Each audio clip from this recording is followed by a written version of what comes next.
E aí, pessoal, tudo bom? Eu sou o Luca. E eu sou a Ingrid. E hoje a gente vai falar sobre DMO, né, Luca? Pois é, né? DMO, que é densitometria óssea, é um exame que vem ganhando uma importância muito grande aí com ferramenta, tanto no acompanhamento e no diagnóstico de osteoporose.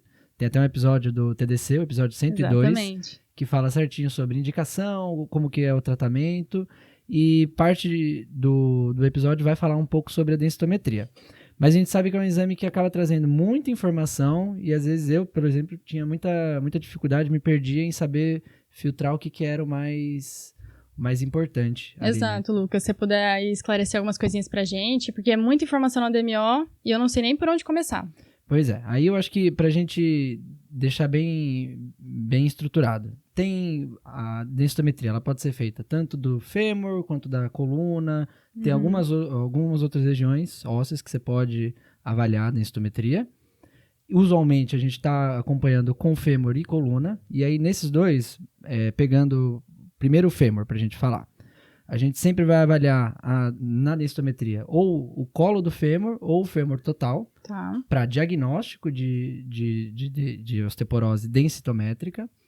E pro acompanhamento de osteoporose, depois que o diagnóstico foi dado, se for osteoporose no fêmur, a gente vai usar o fêmur total. Entendi. Tá certo? Aqui um exame que a gente trouxe de densitometria, a gente tem. O que ele traz pra gente? A densitometria, a BMD ou a DMO, né? Que é dado é um valor numérico, e ele dá pra gente o T-score e o Z-score. E aqui era uma dúvida que eu tinha bastante também. Quando eu uso o T-score, quando eu uso o Z-score? Então, primeiro, Luca, o que a gente usa no T-score? Por que a gente usa ele? O T-score ele vai comparar com a densitometria com um indivíduo de 25 anos de idade. Ele é que a gente vai usar como referência no paciente homem, acima de 50 anos de idade, na mulher pós-menopausa, ou naquele indivíduo que tem alto risco para osteoporose. Que são a maioria dos exames que a gente pede, né? Isso, que é geralmente, né? E o Z-score, Luca? Quando que a gente usa? O Z-score a gente vai usar aí nos indivíduos abaixo de 50 anos, quando homem ou mulher pré-menopausa. Tá, e aqueles pacientes que estão fazendo uso crônico de corticoide, qual que seria o melhor score para eu avaliar isso? Pois é, aí no indivíduo que a gente alto risco de desenvolver osteoporose por conta de alguma doença ou uso de corticoide, você vai olhar também o T-score. Tá. E a outra coisa importante o Z-score, ele não é a medida que a gente usa para dar o diagnóstico de osteoporose. Tá? Aí quando a gente tem um Z-score que dá abaixo de -2, o diagnóstico que a gente dá é de baixa densidade mineral óssea para a idade. Entendi. Não se sabe se isso tem, de fato, uma repercussão de maior risco de fratura. Então, aí você vai ter que usar outros elementos clínicos e ver o contexto do paciente para poder tomar uma decisão. Mas, geralmente, ele não vai indicar, por exemplo, início de tratamento como medida isolada. Beleza, entendi. Perfeito?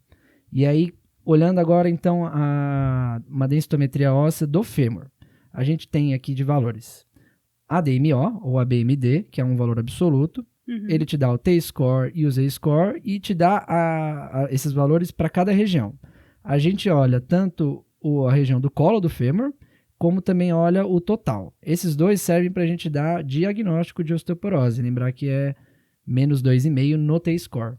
Então, no fêmur eu vejo duas coisas, o total e o colo do fêmur, é isso? Isso, perfeito. E aí no diagnóstico você pode usar esses dois. Uma vez que eu dei o diagnóstico de osteoporose, aí eu vou olhar só para o total na hora do segmento. Entendi. E aí uma outra coisa que o exame traz como informação é a fotografia da densitometria.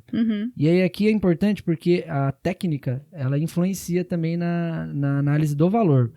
É importante dar uma olhada nesse quadrilátero aqui, que engloba o colo do fêmur. Ele tem que estar bem posicionado e pegar somente o colo, para a gente dizer que a técnica foi adequada.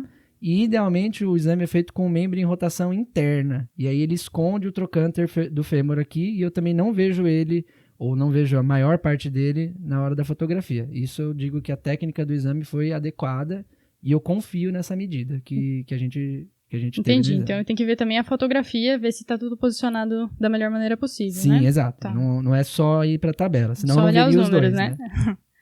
Então, acho que de leitura e avaliação do fêmur, essas são as informações mais importantes. Beleza. E da coluna, o que a gente precisa olhar? Na coluna, a gente vai olhar a área de interesse, e a nossa área aqui é a coluna lombar, que é onde ocorre a maior parte das fraturas, geralmente são aquelas fraturas assintomáticas.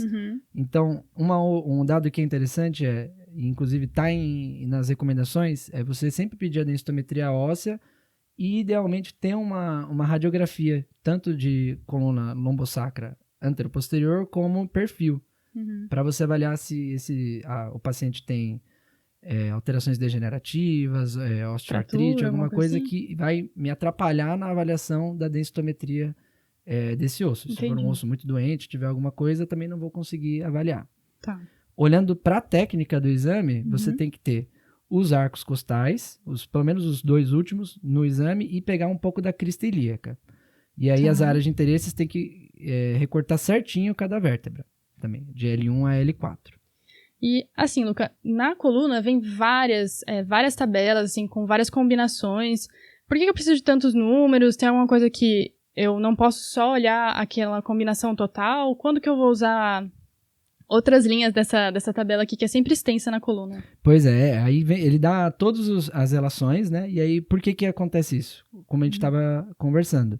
Pode ser que na avaliação da coluna lombar, alguma vértebra não tem algum processo degenerativo, alguma coisa que me atrapalhe na leitura. Então, ele vai te dar o valor tanto de densitometria, o BMD, T-score e Z-score, para cada vértebra, de L1 a L4. Quando eu vou fazer a avaliação do T-score, eu posso usar, idealmente, o melhor seria a coluna total, né? L1 a L4. Mas caso venha alguma vértebra tenha uma alteração, isso atrapalha a minha leitura. Então, eu sempre tenho que olhar isoladamente cada vértebra e ver o valor do T-score. E aí, o interessante é que, para ter uma leitura válida, o T-score não pode ter mais de um desvio padrão de diferença entre uma vértebra e outra. Isso para todas as vértebras. Entendi. Então, se tiver uma vértebra assim que foge desse 1, eu vou excluir ela e vou tentar procurar aqui nessa mesma tabela a combinação que não tem essa vértebra, é isso? Exatamente. Tá. Então, que nem nesse exemplo que a gente trouxe. L1 tem um T-score de menos 1.6, L2 de menos 2.6, L3 de menos 3.9 e L4 de menos 2,4. Então, nesse exemplo aqui, a gente vê que L3 acaba fugindo do desvio padrão de L1, L2 e L4. Então, na hora que a gente for fazer essa avaliação, a gente desconsidera L3. Então, beleza. A gente vem aqui e pega o corte que pega L1, L2 e L4. E aí vai usar ele como a referência, tanto para diagnóstico ou segmento do tratamento. Beleza, então entendi por que tem tantas, porque são várias combinações, né? Tá. Perfeito. E aí, o último detalhe da densitometria é que ela é um exame que a gente, idealmente, na hora do acompanhamento, deveria fazer na mesma máquina e, de preferência, com o mesmo técnico que faz a avaliação. Porque o software que usa para plotar esses dados, uma das variáveis ela é subjetiva.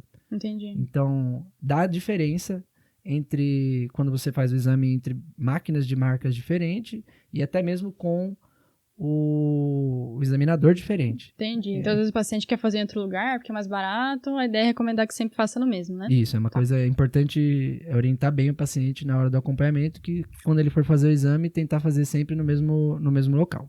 Fechou. E era isso, gente. Então, te trouxe aí um resuminho rápido de quais são os dados importantes e como avaliar uma densitometria.